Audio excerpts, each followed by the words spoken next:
in color, the continuing story of Peyton Place.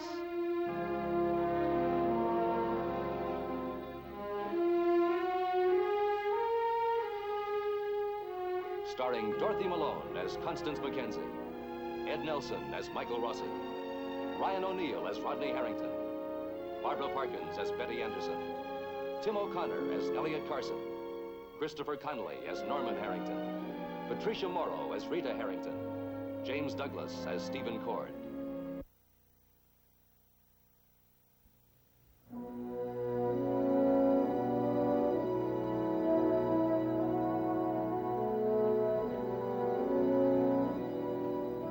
Stephen Cord has been handled, maneuvered by his grandfather, Martin Peyton, twisted and turned by his grandfather's fiancée, Adrienne Van Leyden. Tonight, Stephen is determined to find out whether or not his growing suspicion is true, that the principal manipulator has been his half-brother, Rodney Harrington.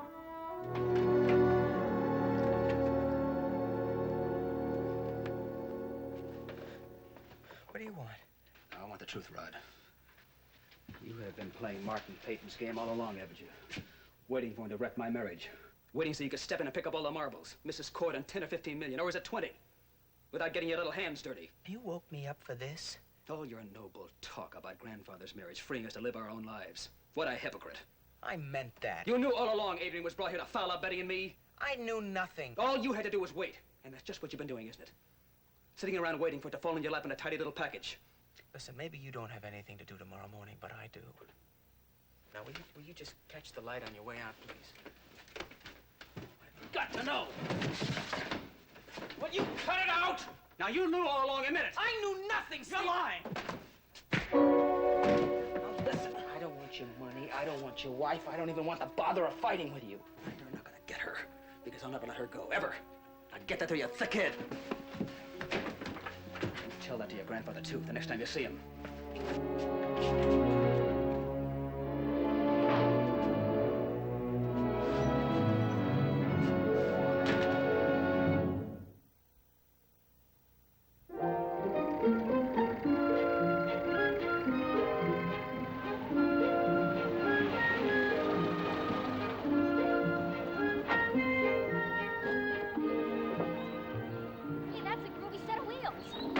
Something else. How much do you want for this wreck? Wreck? You want to get hurt, kid?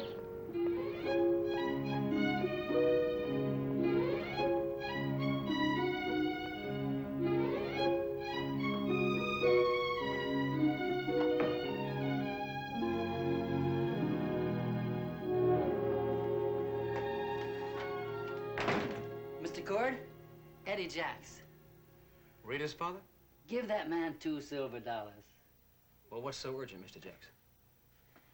I've got some information that I think you ought to have.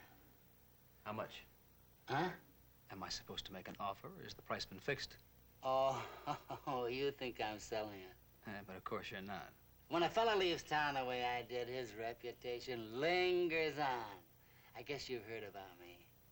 No, Mr. Cord, I didn't come here to sell you anything. If you give me a chance, I think we can help each other. What are we gonna have now, the soft sell? Oh, boy, you must be tough in a courtroom.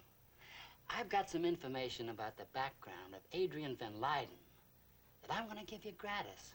Not because I'm a nice guy, but because I want to help my little girl, Rita. You know, I'm sure there's a connection between those two ladies that you're prepared to tell me about, but I wish you wouldn't. Got a lot of work to do, so... Come on, Mr. Cord. A minute ago, you had me pegged as a slick operator. At least give me credit for doing my homework.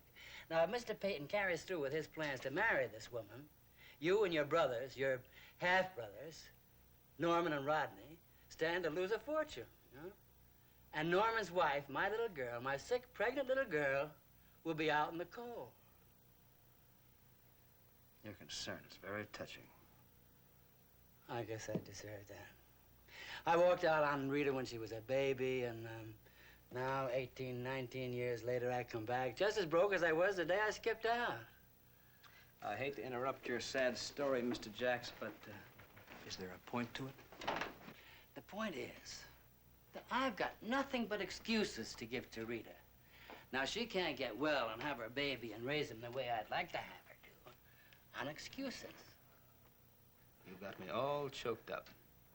But you see, I know Rita. And to an outsider, she looks like she's doing fine. Norman's taking very good care of her. Oh, yeah, Norman, he's a wonderful kid. I couldn't be happier about him. But that's just what he is, a kid. A hard-nosed, stubborn, mixed-up kid. Now, let me put it this way.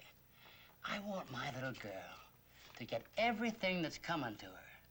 Now, you and Rodney and Norman are Peyton's grandsons, his natural heirs. But once Adrienne Van Leyden gets her claws into the old man, she'll take him for every cent that he's got. You're going to stop Peyton from marrying her? Yeah, that's the idea. That's why I'm here. After you tell the old gent that his Boston society lady used to rent herself out to VIPs and made a very good business out of it, too, he'll dump her so fast she won't know what hit her. Are you trying to tell me Mrs. Van Leyden got paid for entertaining men? Well, that's the polite way of putting it. There are other names for what she was. Get out of here, Jax. You're wasting my time. Oh, I admit it's hard to believe, but there are all types in that line of work, from the low down to the very fancy. And with her class, she operated only in the top circles. Do you honestly expect me to swallow that? Will you give me a chance to finish? You're finished. I'm giving it to you straight. I used to work for a New York detective agency, and I spent a lot of time tailing that dame. Once, the wife of one of her clients wanted proof. Now, she got it. Pictures, the works. I'm sorry, I'm not interested. Go sell your story to the pulps. Okay. I get the message. But I think you're making a big mistake, Mr. Cord. When I saw her picture in the Boston paper and read the announcement of her engagement to Mr. Peyton, I didn't believe it either. But then when I saw the lady in person at the inn, I knew it was really her. Only the name had changed and her method of operation. Now, when her radar zeroes in on easy money, she makes it legal.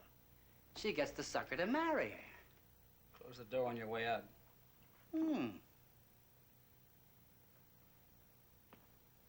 It's been very nice knowing you. Oh. Bye-bye.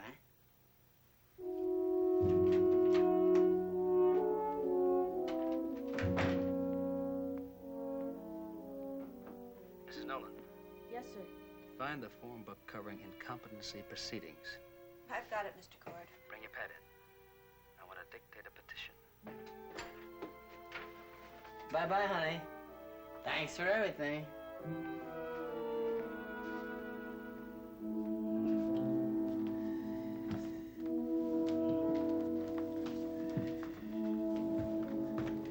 Mr. Peyton, I've got a present for you. Compliments of Eddie Jax. Yeah, I did what you told me to do last night and stopped by and had a talk with him on my way home from work. So, Eddie Jax sent me a bottle of brandy. Yeah. Yeah, you know, he's kind of an odd sort of a guy. He's a raconteur. A what? He's a storyteller. Someone with a gift for gab. No, At least that's Eddie Jack's reputation. well, actually, he didn't have too much to say. You must be losing your touch. Well, I wouldn't say that. He recognized me right away. Well, he's a con man. Putting names and faces together is his stock in trade. Yeah, well, I know one person who'll never be able to con. Old Ada Jax. Oh? The frost was so thick in that place, you could cut right through it with a knife. A minor domestic argument. Minor, huh? About as minor as it was when he left her years ago. Well, I'm not interested in their domestic squabbles. Mr. Carson to see you, Mr. Peyton. Carson? Now, what's he want? All right. Show him in. Yes, sir. Oh, Weber, when I open that bottle of brandy, I may allow you to sample it. An appropriate gift for your efforts. Well, thank you, sir.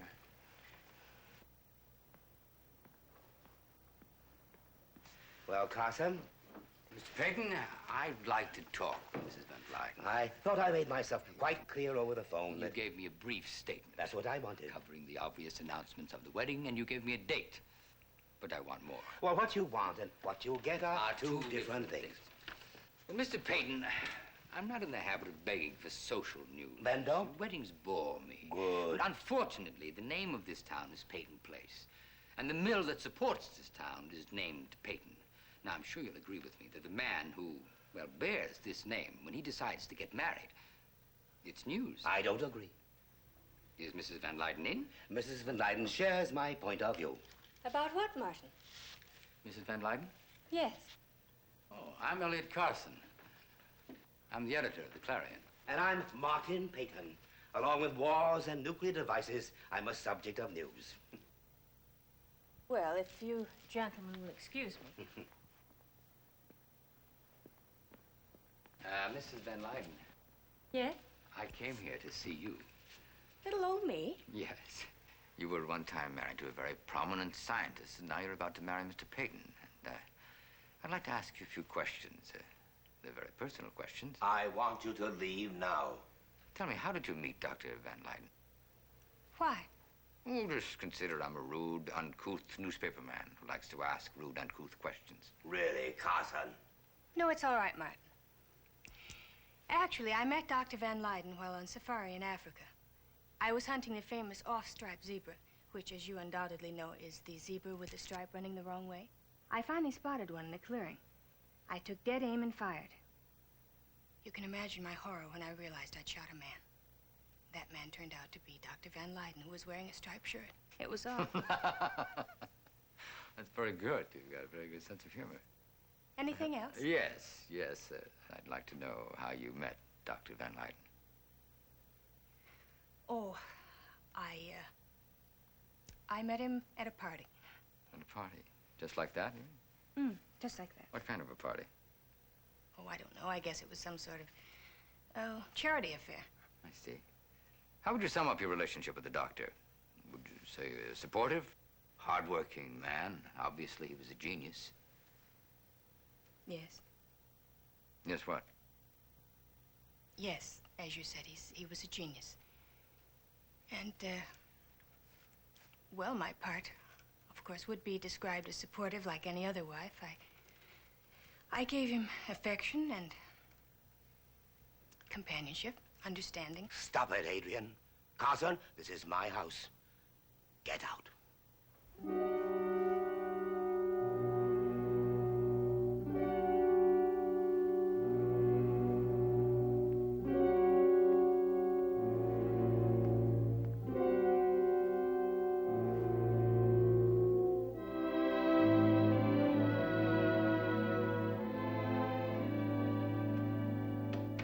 What's the matter, Martin? I was handling the situation. No, you weren't. He's a very shrewd man. He's onto something. Oh, he's just a small-town newspaper man with space to fill. I know this is going to hurt you, Adrienne, but you're no match for him. He's too direct for you. Stay away from him.